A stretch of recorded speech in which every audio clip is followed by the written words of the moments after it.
I planned my divorce for 2 years while sleeping next to my wife every night. I didn't cheat. That would have been lazy. I didn't argue. Arguments leave evidence. I didn't warn her. Warnings give people time to interfere. I stayed helpful, predictable, easy to manage. From the outside, nothing was wrong. That was deliberate. A marriage that looks stable doesn't raise questions, it earns trust. While everyone thought I was calm, I was paying attention, not to feelings, to patterns, who decided, who corrected, who finished other people's sentences. I learned when my silence improved the room and when my voice slowed things down. That matters when you're planning an exit no one is supposed to notice until it's done. Men don't usually leave like this. They explode, they panic, they give themselves away. I didn't disappear. I made myself invisible first. Silence helps with that. Silence makes people underestimate you. Silence convinces them you're settled. Silence teaches them not to look too closely. By the time I finally said I was leaving, there was nothing left to discuss. No argument to win, no version of me to correct. That's why she thought I was joking. Not because it was sudden, because nothing had ever seemed wrong. Now, before you decide what kind of man this makes me, pause for a second. If you were in my place, what would you have done? Exploded, stayed longer, said something earlier, or planned better? If you've got an answer, leave it in the comments. I'm genuinely curious which exits people think they'd take when they're still being listened to. And if you don't want to miss how this actually unfolded, you know what to do. Follow. I'll keep talking. About the parts most people stay quiet about. Silence doesn't show up all at once. It sneaks in. The first time you let something pass. Not because it matters, because it doesn't. The second time you stay quiet because it's easier. The third time because it works. And then something interesting happens. Things get smoother, people interrupt less, plans lock in faster. No one waits for you to finish a thought. You don't notice the switch. No one announces it. But suddenly your voice feels optional. I watched it happen in real time. When I spoke, conversations slowed. When I didn't, everyone relaxed, so I adjusted. That's what reasonable people do. I let her finish my sentences, correct a detail, rephrase a thought, always better, always cleaner. And every time I didn't step back in, I taught the room something important. I wasn't needed to move things forward. That lesson sticks. After a while, people stopped checking, not out of disrespect, out of efficiency. They already know what you'd say, or worse, they know it doesn't matter. That's the downgrade. Not kicked out, not shut down, just quietly bypassed. And here's the part no one tells you. Once silence improves the system will protect it. Anyone who disrupts the flow looks difficult. Anyone who hesitates sounds unsure. So if you speak up late, you don't look brave, you look inconvenient.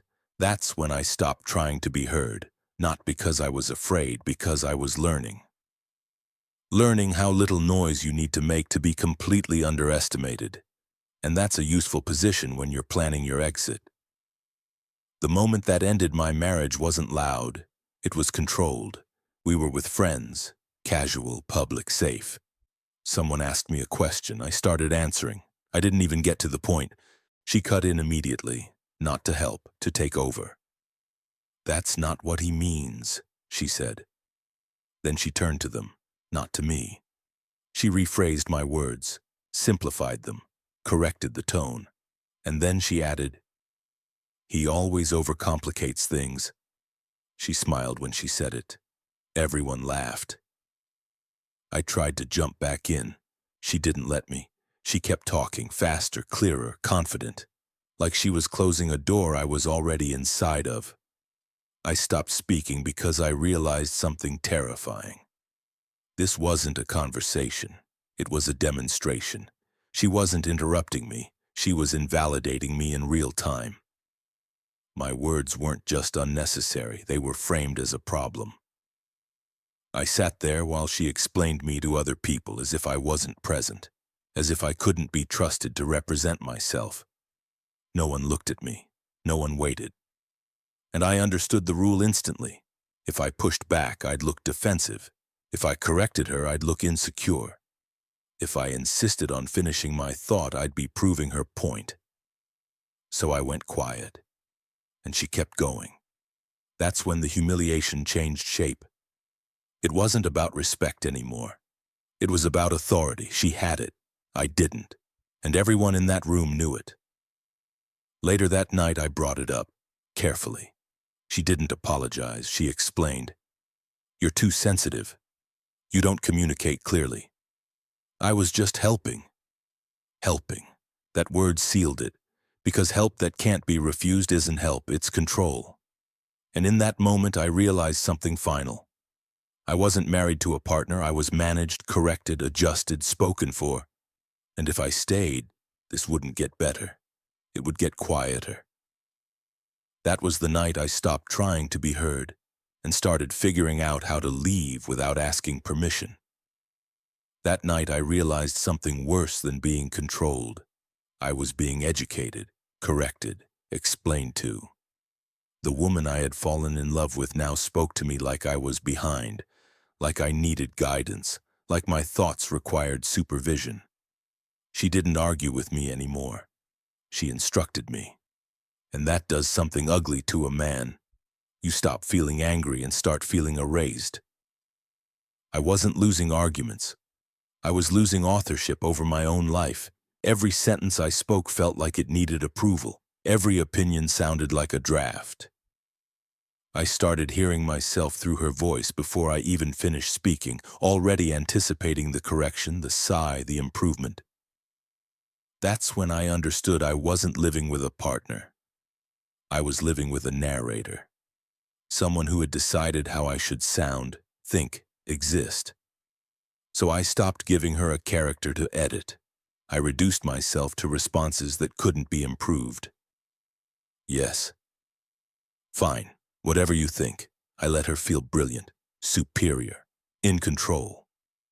While she was busy perfecting the version of me she could manage, I was quietly detaching from the version of myself she had access to. I didn't fight back because fighting would have kept me in the script. I didn't defend myself because defense assumes authority belongs to someone else. Instead, I watched. I learned how invisible I could become without raising suspicion. How calm I could stay while my identity rotted inside the marriage. That resentment didn't explode. It fermented. It became focus. And that's when I knew this wasn't a phase. You don't recover from being talked out of yourself. You either accept the role or you disappear from the stage entirely. I didn't plan my divorce for 2 years because I had a master plan. That's the lie men like to tell themselves when they want their pain to look intentional. I stayed because leaving felt like failure, and staying felt like numbness. And numbness is easier to live with than admitting something has already ended. Numbness doesn't demand decisions, it just asks you to keep going. Those 2 years weren't strategy. They were delay. I kept telling myself I was thinking things through, that I was being careful, responsible adult.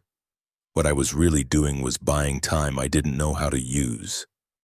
I kept thinking something would shift, that she'd soften, that I'd grow thicker skin, that one day I'd wake up and suddenly know how to speak in a way that didn't get corrected. I believed there had to be a version of me that fit better into the space I was in, a version that didn't cause friction just by existing. So I tried to become him, quietly, incrementally. I told myself I was being patient, mature, reasonable. Those are comforting words. They make shrinking feel like progress.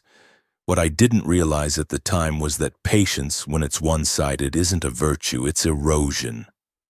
You don't notice it happening because nothing breaks. There's no explosion, no argument big enough to justify leaving. Just a steady sense that you're becoming easier to overlook, easier to summarize, easier to speak for, and every time you let that happen, you tell yourself it's temporary. That this is just a phase. That relationships require compromise, that this is what adulthood looks like. At night, lying next to her, I used to imagine different versions of myself. One who spoke freely without rehearsing his words in advance. One who didn't feel the need to defend his tone before he even finished a sentence. One who wasn't explained to other people like a concept that needed clarification. One who didn't feel like a project. I'd picture him in small moments, answering a question without interruption, disagreeing without being managed, existing without being optimized. And the longer I stayed, the more fictional that version became. I didn't leave because I was angry. Anger would have been easier. Anger gives you momentum. I didn't leave because I hated her, or because she was cruel in any obvious way. I left because I kept waiting for permission from a future that never came. I was waiting for a moment where it would finally make sense to go, where the reason would be obvious enough to explain to other people without sounding dramatic or ungrateful. That moment never arrived. What arrived instead was a quiet realization that staying one more year would make the person I was becoming permanent. That's a terrifying thought when you finally let it land. Not that you're unhappy, but that you're disappearing so slowly you've started calling it stability. You wake up one day and realize you don't recognize the man who agrees so easily, who explains himself so little, who feels relieved when he doesn't have to speak. That's when you understand this isn't about fixing anything anymore. You're not solving a problem. You're preserving a pattern. The hardest part wasn't deciding to leave. The hardest part was admitting that there would be no satisfying ending, no big move, no moment where everything clicked into place and everyone understood. There was no revenge to take, no victory speech to give, no lesson to teach. Leaving didn't feel like winning. It felt like stopping the loss, like choosing not to participate in something that was quietly killing my sense of self. When I finally left, I didn't walk away proud. Pride would have implied triumph. I walked away intact. And for a man who's been talked over long enough, who's learned to measure his words before he even speaks, who's mistaken silence for peace more times than he can count, that's not nothing. That's survival. If you're still in a place where your silence keeps the peace, where things only work smoothly when you don't push back, don't slow things down, don't insist on being fully present, ask yourself something honestly. Not dramatically, just honestly. How long can you afford to disappear without anyone noticing? And at what point does staying start costing more than leaving ever could?